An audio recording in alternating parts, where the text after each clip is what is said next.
Hello friends, मैं हर्षा शुक्ला आप सभी लोगों का हर्षा क्लासेस में बहुत बहुत स्वागत करती हूँ। फ्रेंड्स, सीटेट का एग्ज़ाम बिल्कुल नज़दीक है। इसके अंतर्गत पर्यावरण अध्ययन विषय से बहुत ही महत्वपूर्ण प्रश्नों का क्विक रिवीजन लेकर के हाजिर हुई हूँ और ये प्रश्न आपकी परीक्षा के लिए रामबाण साबित होंगे, तो पूरा वीडियो आप लोग ध्यान से देखें। चलिए फ्रेंड्स, देखते हैं। पहला टॉपिक है यहाँ पे पक्षियों द्वारा बनाए जाने वाले घोंसले के बारे में। तो नंबर 1 पे आता है इंडियन रोबिन बर्ड, जिसको कलचिड़ी भी कहा जाता है। तो कलचिड़ी जो है अपना घोंसला कैसे बनाती है, तो इसके अंतर्गत आप लोग नोट कर लें कि यह पत्थरों के बीच मुलायम घोंसला बनाती है। और किन किन चीज़ों से बनाती है? टहनियों से, जड़ों से, ऊन, बाल, रुई आदि से अपना घोंसला तैयार करती है। कलचिड़ी चिड़ी, जिसको आप इंडियन रोबिन बर्ड भी बोलते हैं, यह पत्थरों के बीच में मुलायम घोंसला बनाती है, जो कि यह टहनी, जड़ें, ऊन, बाल और रुई आदि से तैयार करती है। ठीक है। नेक्स्ट है फ्रेंड्स कौवा। कौवा अपना घोंसला कैसे तैयार करता है? इसके अंतर्गत पॉइंट 1 है कि यह अपना घोंसला पेड़ की सबसे ऊंची डाल पर बनाता है। कौवा जो है अपना घोंसला पेड़ की सबसे ऊंची डाल पर बनाता है। कौवे के घोंसले में लोहे के तार और टहनियाँ होती हैं। और नंबर 3 टॉपिक पॉइंट है कि कौवे के घोंसले में कोयल अंडे देती है। तो नंबर 1 पॉइंट है कि यह अपना घोंसला पेड़ की सबसे ऊंची डाल पर बनाता है कौवा। और नंबर 2 पॉइंट है कि कौवे के घोंसले में लोहे के तार और टहनियाँ होती हैं। और नंबर 3 पॉइंट है कौवे के घोंसले में कोयल अंडे देती है। कोयल स्वयं के घोंसले नहीं बनाती है, यह कौवे के घोंसले में अंडे देती है। नेक्स्ट नंबर 3 है दार्जिन चिड़िया। दार्जिन चिड़िया के बारे में आप लोग बिल्कुल नोट कर लें कि यह अपने नुकीली चोंच से पत्तों में छेद कर सीकर घोंसला बना लेती है। यह अपने नुकीले चोंच से पत्तों में छेद करके उन्हें सीकर जो है घोंसला बनाती है दार्जिन चिड़िया। नेक्स्ट है फ्रेंड्स बीबर पक्षी। बीबर पक्षी अपना घोंसला कैसे बनाते हैं? बीबर पक्षी जो कि नर होते हैं वो घोंसला बनाते हैं तथा मादा उसी से उसे चुनती है। बीबर पक्षी जो कि नर जो होते हैं बीबर पक्षी में, वो अपना घोंसला बनाते हैं तथा मादा उसी से उसे चुनती है। नेक्स्ट है फाख्ता पक्षी। फाख्ता पक्षी जो है कैक्टस के कांटों के बीच या मेहंदी के मेड़ में अपना घोंसला बनाती है। कैक्टस के कांटों के बीच या मेहंदी के मेड़ में अपना घोंसला फाख्ता पक्षी बनाती है। नेक्स्ट है गौरैया और कबूतर पक्षी। तो नंबर 1 पॉइंट इसके लिए नोट कर लीजिए कि गौरैया आमतौर पर घर के आसपास घोंसला बनाती है, जैसे कि अलमारी के पीछे हो गया, छत या आईने के पीछे हो गया। और कबूतर पुराने मकान या खंडहरों में अपना घोंसला बनाते हैं। गौरैया आमतौर पर घर के आसपास अपना घोंसला बनाती है, जैसे कि अलमारी के पीछे, छत या आईने के पीछे। और कबूतर जो है पुराने मकान या खंडहरों में अपना घोंसला बनाते हैं। नेक्स्ट है फ्रेंड्स बसंत गोरी पक्षी। तो बसंत गोरी पक्षी जो है पेड़ के तनों में गहरा छेद बनाकर अंडे देती है। बसंत गोरी पक्षी पेड़ के तनों में गहरा छेद बनाकर अंडे देती है। नेक्स्ट है शक्कर खोरा पक्षी। तो यह पेड़ या झाड़ी की डाली पर लटकता घोंसला बनाते हैं। शक्कर खोरा पक्षी जो है वो पेड़ या झाड़ी की डाली पर लटकता हुआ घोंसला बनाते हैं। इसमें रुई, सूखे पत्ते व कपड़े के चीथड़े होते हैं। शक्कर खोरा पक्षी के बारे में नोट कर लेंगे कि यह पेड़ या झाड़ी की डाली पर लटकता हुआ घोंसला बनाते हैं। इसमें रुई, सूखे पत्ते व कपड़ों के चीथड़े होते हैं। नेक्स्ट है उल्लू पक्षी।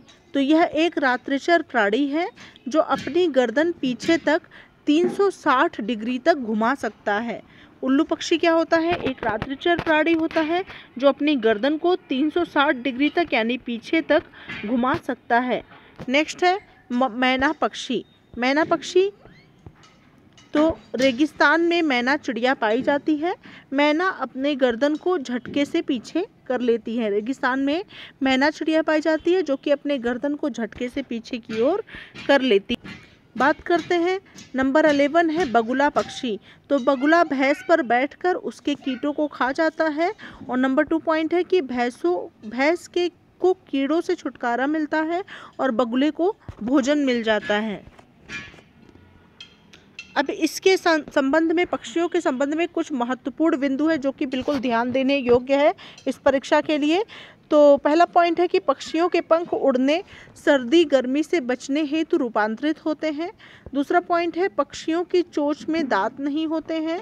तीसरा पॉइंट है पक्षियों में मूत्राशय नहीं होता और यह प्रवास पर जाते हैं, यह समतापी प्राणी होते हैं। नेक्स्ट है पक्षियों में के हृदय में 4 कोष्ठ होते हैं। नेक्स्ट है गौरैया, फाख्ता, शक्करखोरा जोड़े में रहते हैं और ये अपना घोंसला स्वयं बनाते हैं। नेक्स्ट है एमू, कीवी, पेंगुइन, रिया एवं शुतुरमुर्ग ना उड़ने वाले पक्षी हैं। ये सब चीज़ें बहुत ज़रूरी हैं याद करना कि एमू, कीवी, पेंगुइन, रिया और शुतुरमुर्ग ये सभी पक्षी ना उड़ने वाले पक्षियों के अंतर्गत आते हैं। नेक्स्ट है पक्षी केवल अंडे देने के लिए घोंसला बनाते हैं अप्रैल महीने में। अब अगला पॉइंट है फ्रेंड्स, अगला महत्वपूर्ण बिंदु है कि पक्षियों की हड्डी खोखली होती है, उनमें हवा भरी हुई होती है। नेक्स्ट है पक्षी एक ही समय में 2 आँखों से 2 अलग अलग चीज़ों पर नज़र डाल लेते हैं। नेक्स्ट है पक्षी देखने हैं तो अपनी गर्दन को ज़्यादा घुमाते हैं क्योंकि उनकी आँखों की पुतलियाँ घूम नहीं सकती। नेक्स्ट है चील, बाज व गिद्ध हमसे 4 गुना ज़्यादा दूरी तक देख पाते हैं। मनुष्यों से 4 गुना ज़्यादा दूर तक चील, बाज एवं गिद्ध देख पाते हैं। नेक्स्ट है रात में जागने वाले जानवर हर चीज़ को सफ़ेद एवं काली ही देख सकते हैं। तो हर चीज़ को सफ़ेद एवं काली क्यों देख पाते हैं? जो जानवर रात में जागते हैं वो ही हर चीज़ को सफ़ेद एवं काली यानी ब्लैक एंड वाइट के रूप में देख सकते हैं। अब बात करते हैं जंतुओं की। तो प्रारंभिक स्तर पर जीवों का वर्गीकरण कीड़े, पक्षियों, रेंगने वाले एवं स्तनधारी के रूप में किया गया है। सामूहिक रूप से इन्हें जानवर कहते हैं। जानवरों की विशेषताओं के अंतर्गत हम बात करेंगे कि हाथियों की विशेषता बहुत इंपॉर्टेंट है। हाथियों के बारे में हर साल ज़रूर प्रश्न पूछा जाता है और कुछ पॉइंट्स लिखे रहेंगे, कुछ मैच करेंगे, कुछ नहीं मैच करेंगे। यहाँ पे उपयुक्त कथन में से कौन सा सही है इस प्रकार से पूछा जाएगा, तो आप लोग सही चीज़ों को पढ़ लेंगे तो गलत को अपने आप ढूंढ लेंगे। तो पहला पॉइंट है हाथी झुंड में रहते हैं। दूसरा पॉइंट है एक बड़ा हाथी एक दिन में 100 किलो से ज़्यादा पत्तियां खा लेता है। तीसरा पॉइंट है केवल 2 से 4 घंटे ही सोते हैं। चौथा पॉइंट है बुजुर्ग हथनी झुंड की नेता होती है। नेक्स्ट पॉइंट है 10 से 12 हाथी वह बच्चे एक झुंड में रहते हैं। नेक्स्ट है हाथी 14 से 15 साल की आयु तक ही झुंड में रहते हैं। नेक्स्ट है 3 महीने के हाथी के बच्चे का वजन 200 किलो होता है। नेक्स्ट है हाथी को केले बहुत पसंद हैं।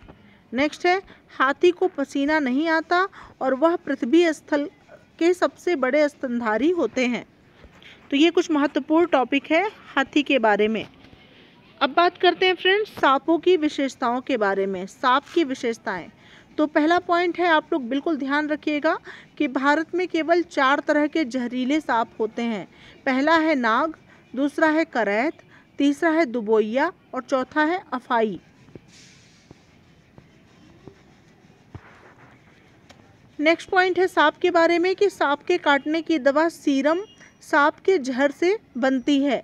नेक्स्ट है सांप के 2 खोखले दांत होते हैं जिनके द्वारा वह जहर छोड़ता है।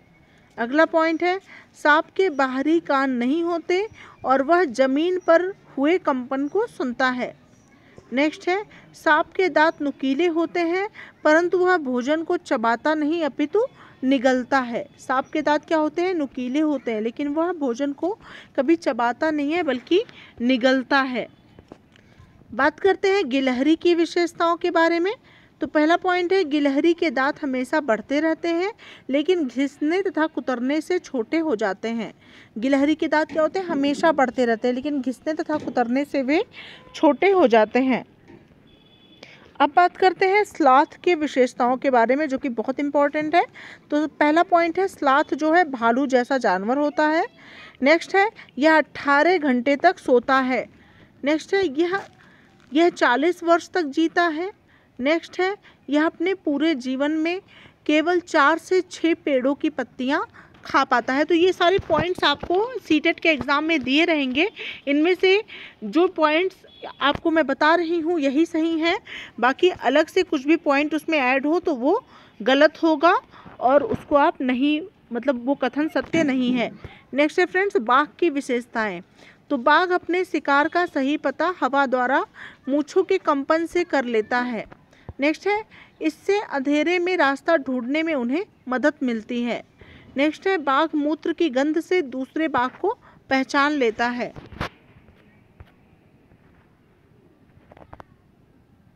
ठीक है, बाघ की विशेषताओं में ही कि बाघ का गुर्राना 3 किलोमीटर दूर तक सुना जा सकता है और बाघ अंधेरे में हमसे 6 गुना बेहतर। अब बात करते हैं स्कूल जाने के संसाधनों के बारे में। तो बांस से बना पुल जो कि असम राज्य में होता है, यहाँ पर बारिश बहुत होती है, कभी कभी तो चारों तरफ घुटने तक पानी भर जाता है, फिर भी स्कूल जाने से बच्चे नहीं रुकते हैं और एक हाथ में किताबें उठाते हैं और दूसरे हाथ में बांस को पकड़ते हैं और जल्दी जल्दी बांस और रस्सी से बना पुल पार कर जाते हैं।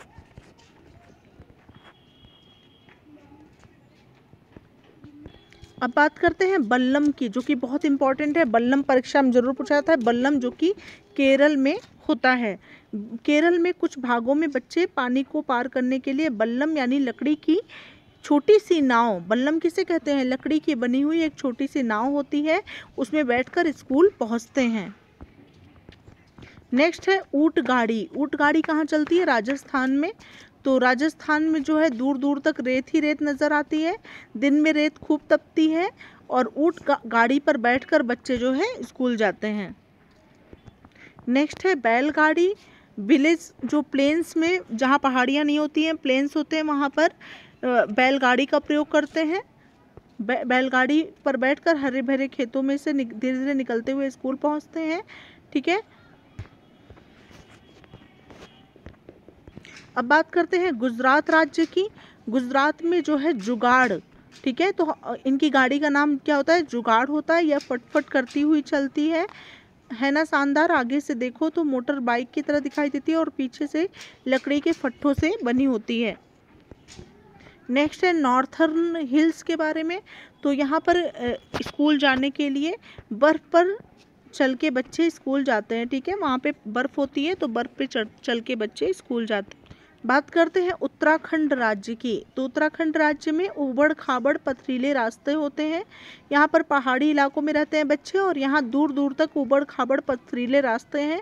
मैदानों या शहर में रहने वाले बच्चों को तो भले ही मुश्किल लगे, भागते हुए पहाड़ी रास्तों को पार कर जाते हैं। ये बच्चे जो है भागते हुए पहाड़ी रास्तों को पार कर जाते हैं। बात करते हैं पौधों की, प्लांट्स की। तो पौधों की विशेषताएं क्या होती हैं। पहली विशेषता है पौधों को पानी देने से मुरझाई हुई पत्तियां फिर हरी हो जाती हैं, क्योंकि उनमें प्रकाश संश्लेषण से भोजन बनता है। नेक्स्ट पॉइंट है प्रकाश संश्लेषण क्रिया में कार्बन डाइऑक्साइड, जल, सूर्य का प्रकाश एवं क्लोरोफिल की आवश्यकता होती है। नेक्स्ट है पत्तियों में हरे रंग क्लोरोफिल के कारण होता है। नेक्स्ट है पौधे ऑक्सीजन एवं कार्बन डाइऑक्साइड दोनों का निष्कासन करते हैं। अब बात करते हैं फ्रेंड्स कुछ पौधों के बारे में। तो कुछ पौधों में जो है वो पहला है रेगिस्तानी ओक यानी डिजर्ट ओक जिसको आप बोलते हैं। तो डिजर्ट ओक की क्या विशेषता है कि रेगिस्तानी ओक जो है 10 फुट लंबा पौधा होता है। नंबर 2 पॉइंट है इनकी जड़ें 300 फुट गहरी एवं पत्तियां कम होती हैं। नेक्स्ट है ऑस्ट्रेलिया में रेगिस्तानी ओक पाया जाता है। रेगिस्तानी ओक कहाँ पाया जाता है, ऑस्ट्रेलिया में, और इनकी जड़ें जो है उसके तने की 30 गुना लंबी होती हैं। रेगिस्तानी ओक जो है वो ऑस्ट्रेलिया में पाया जाता है, जिसकी जड़ें उसके तने की 30 गुना लंबी होती हैं और इसके तने में पानी इकट्ठा रहता है। इसके तने में पानी इकट्ठा रहता है। बात करते हैं सूखे पत्तों से चित्र के बारे में। तो विष्णु चिंचालकर इंदौर मध्य प्रदेश सूखे पत्तों से चित्र बनाते थे। अब बात करते हैं मधुबनी चित्रकला के बारे में। मधुबनी चित्रकला, नंबर 1 पॉइंट है मधुबनी चित्रकला बिहार के मधुबनी जिले से फैली है।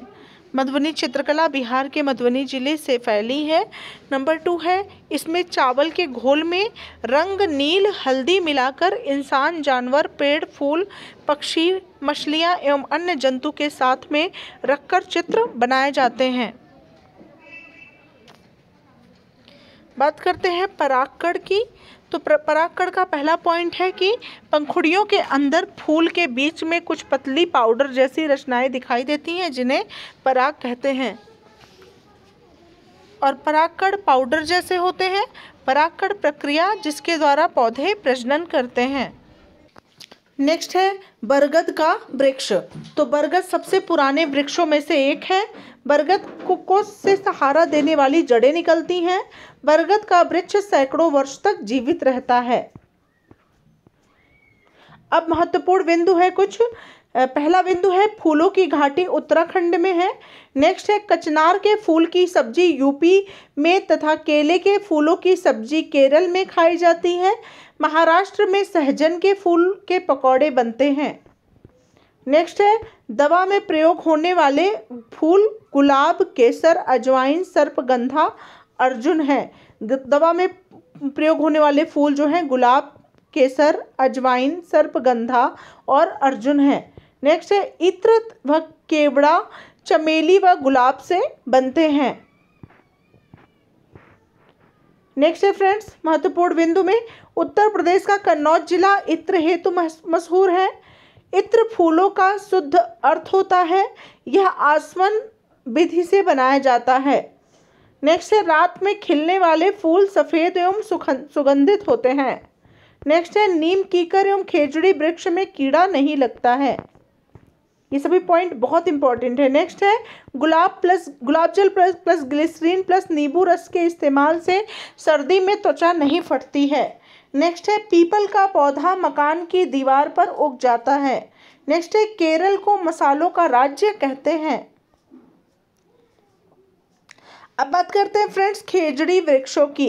तो सन 1731 ईस्वी में राजस्थान के जोधपुर में अमृता देवी बिश्नोई ने खेजड़ी गांव में खेजड़ी वृक्षों को बचाने हेतु 363 महिलाओं के साथ स्वयं का बलिदान कर दिया।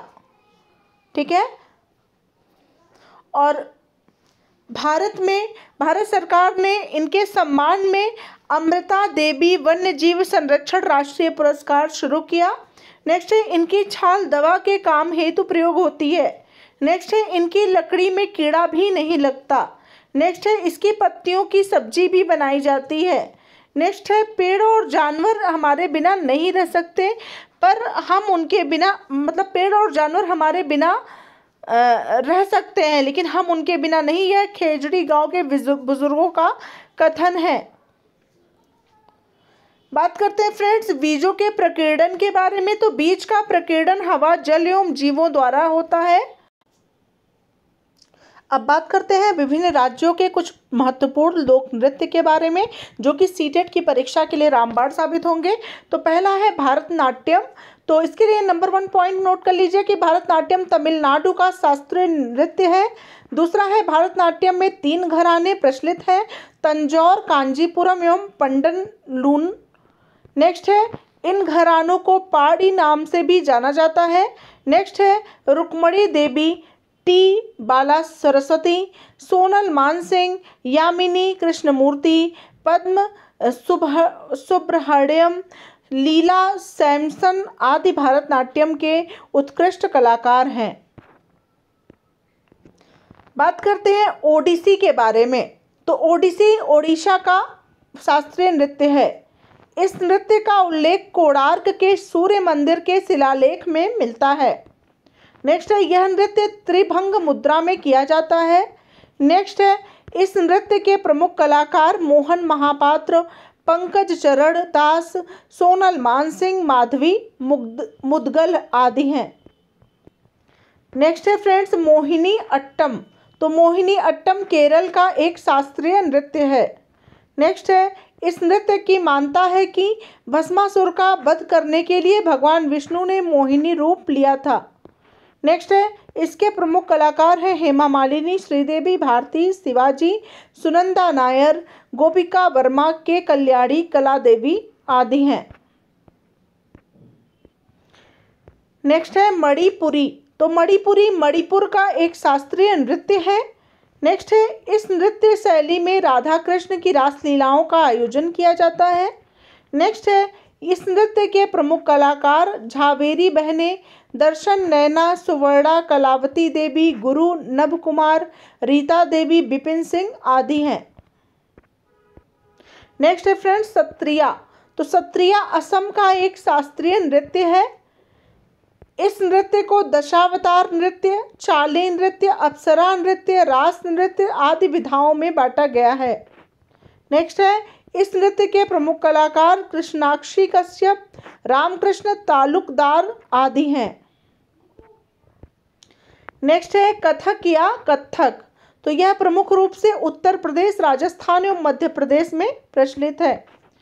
कथक का उद्भव कथा शब्द से हुआ था। उद्भव जो है कथा शब्द से हुआ था, जिसका अर्थ होता है कथा कहना। इस नृत्य से जुड़े प्रमुख कलाकार पंडित बिरजू महाराज, पंडित लच्छू महाराज, सुखदेव महाराज, सितारा देवी, पंडित जयपाल आदि हैं। नेक्स्ट है फ्रेंड्स कुचिपुड़ी। तो यह आंध्र प्रदेश का नृत्य है। इस शैली के प्रमुख नाटक दशावतार शब्दम, मंडूक शब्दम, प्रहाद शब्द, श्री राम पट्टाभिषेकम आदि हैं। इस शैली के सर्वाधिक प्रसिद्ध गुरु चैत्रा सत्यम है एवं प्रमुख कलाकार राजा रेड्डी, राधा रेड्डी, यामिनी रेड्डी, भावना रेड्डी आदि हैं। बात करते हैं कथकली की। कथकली दक्षिण भारत यानी केरल का प्रमुख शास्त्रीय नृत्य है। इस नृत्य में नर्तक द्वारा रामायण, महाभारत एवं पुराणों के चरित्र का अभिनय किया जाता है। इस नृत्य में प्रमुख कलाकार कृष्ण नायर, कृष्णन कुट्टी, शांता राव, रीता गांगुली आदि हैं।